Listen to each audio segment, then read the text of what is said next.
Good afternoon mga kabeng-beng sa mapagpalang araw po sa ating lahat. So, ayan, meron po tayong napaka-pogi unit dito sa ating harapan. Another manlapat hammer frame type po. So, hindi muna pistol rifle yung ating na-vlog ngayon dahil ito. Isa sa mga pinakamagandang CO2 rin po, manlapat hammer frame type. So, pupunta po ito sa Tabuk City, Kalinga.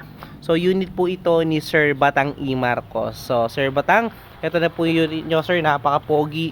So, original manlapat hammer frame type gawa ni Tata Esteng. Napaka-quality, napakalinis ng pagkakagawa mga kabeng-beng. So, naka-BSC black powder 4x16x44. Nilagay ko rin yung sidecam para may videoan natin yung mismo magiging grouping test niya sa scope mga kabeng-beng. Dual barrel band na po. Ayan, napakatibay na. Then, ayan, original manlapat na silencer din po. Built-in sight, meron siya mga kabeng-beng. Tukak po siya. Ayan, napaka-pogi talaga ang ating unit. So, gagamitin natin bala dito. Astro 18 po. Ayan.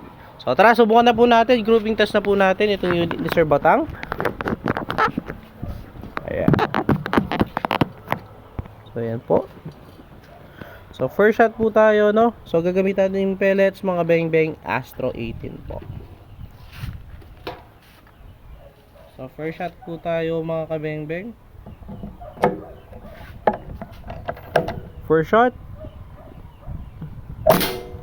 So, powerize na pala yung unit na to, mga beng-beng. No need to powerize na. So, kahit long tack siya dahil powerize siya, nasa 15 to 17 shots lang kada refill po. Grabe, pellet to pellet po. Pangalawang shot na yun. Pangatlo. Grabe, sir. Pang-apat.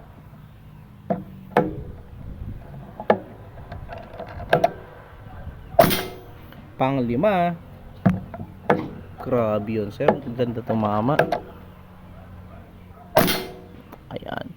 So, 5 shots po. Nakita nyo naman, napakaliit lamang po ng groupings. So, pakargahan ko lang ulit pala. Nakalimutan kong pakargahan yung ating unit para gawin natin 10.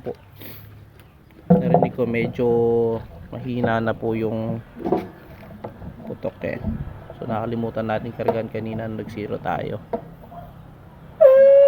Ayun. Kung narinig nyo yan mga beng-beng, CO2 po yan na pumasok sa unit. So, papatanggal lang natin yung tangke. Ayan. So, pang-anim na po tayo, no? 6 shot na po tayo. Nakargahan na. Pang-anim. Grabe, sir, talaga. Pang-pito.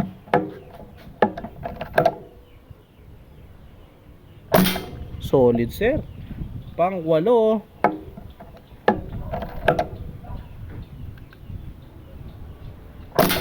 Grabe kaganda tumama ang unit ni Sir Batang mga kabeng-beng, pellet to pellet. Pang-siyam. At pang-10.